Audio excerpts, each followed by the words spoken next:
I want to talk a little bit about songwriting with you. Okay. Because can you remember when you first started writing your own songs? Oh wow, I was 16 maybe, 16 or 17. They sucked. They weren't good.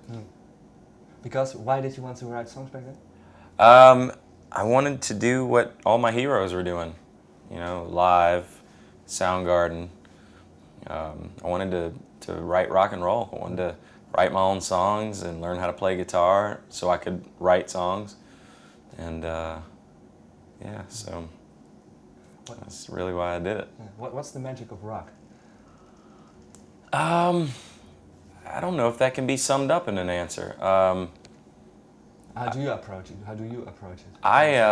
Everything that drew me in growing up just had that honest, you know, raw sound to it.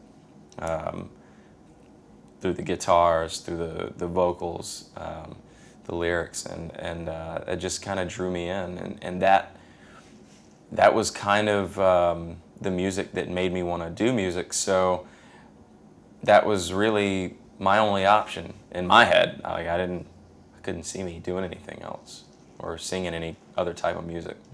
So the way I approach music is very much like the people that I grew up listening to. Yeah, because when you started writing songs at age 16, was that also the first time you started playing instruments? Or? Yeah, I started playing. I literally played guitar so I wanted to learn the songs that I, you know, loved, and so I could write my own.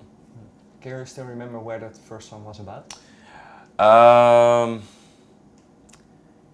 Yeah, I honestly don't remember the first song I wrote, because I would write a bunch of different ones and kind of throw them out. And What kept you busy at that time? Learning. There was a band called Live. It's record Throwing Copper, and I wanted to learn every song on it, and that's kind of how I learned chords, you know. And I remember one of the first songs I learned how to play on guitar was Disarm from Smashing Pumpkins. What was so special in that music for you? For example, in that song that you wanted to play that song? It just sounded good to me. You know, I never really dug into the lyrics of it and go, oh, what does this song mean? Or it was more about how it made me feel when I listened to it, you know, and how powerful it sounded. And melodies were always important for me. Melodies that the right melody over the right chord progression just sounded beautiful, and that was what drew me into music. So typically, the stuff that I listened to, I always focused on the singer and whether he was a great singer. So a lot of the stuff that I listened to, that was what it had in common. You know, from Alice in Chains to Soundgarden, Live, Candlebox. All those to me were, you know, incredible singers. Going back to even like Led Zeppelin and Elton John, things that also inspire me. I was always just a big fan of their voices. Is that still the way, like you talked about the melody and the chord progressions, is that still the way you approach your music? That is exactly how I approach music. To me, it's a chord progression and a melody first and foremost. Lyrics come way last. Yeah. When you're going back to maybe that time that you were 16 and started writing your own songs, what kind of things in your life did you write about? I didn't have a lot to write about. I hadn't lived much, you know. I wasn't a miserable kid. I didn't have an awful childhood or anything. So, I wasn't in my room depressed and writing down these dark, meaningful lyrics. So lyrically, I just didn't really have much to say. So for me, my best songwriting definitely came as an adult because I'd lived more. I had more experience with relationships, more experience with just life in general. And so of course, the more you live, the more you know, the more you have to write about. In that aspect, does songwriting get more easier, or does it sometimes maybe get more difficult? Well, I think it depends on how you approach that. Difficult in the sense that if you feel like you've written your best stuff, then you got a lot to live up to. But if you feel like you're always striving to write better and better songs, well, then that's hard too. You know, I don't think it's. I think there's very few occasions where a song happens and it's easy.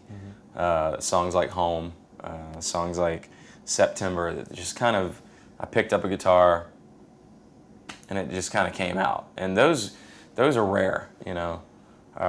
It's not always that easy. But those are always magical songs, and they're honest. The best ones?